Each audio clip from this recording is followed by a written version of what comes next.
సాధ్యమవుతుంది corporate education, corporate medical అన్నటువంటిది?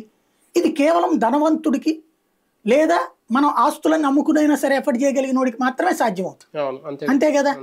అదే ఇతను వచ్చేటప్పటికి దాన్ని దారికి తెచ్చి అంటే ఆ వ్యవస్థని పేదవాడికి అందుబాటులోకి తీసుకొచ్చింది ఎవరు?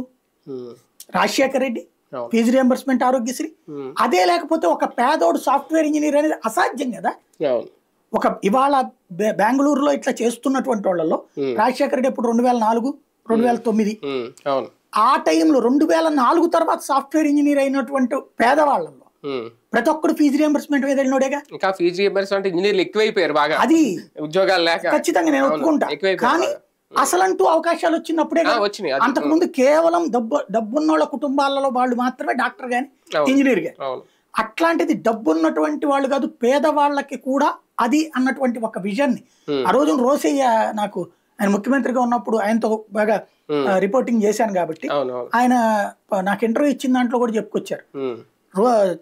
నేను చెప్పేవాడిని, ఆయనేమో బోళా మనిషి అనౌన్స్ చేసేస్తాడు ఫీజు రియంబర్స్మెంట్ అంటే ఏందది, ఎన్ని కాలేజీలకి ఎన్ని వేల మందికి ఎన్ని లక్షల మందికి ఫీజు కట్టాలంటే చెయ్యాలన్నా అన్నాడు. నేను నా సాగు తెచ్చి మొత్తం తేవాల్సి వచ్చింది.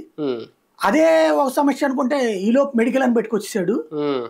ప్రతి హాస్పిటల్ ఫీజులు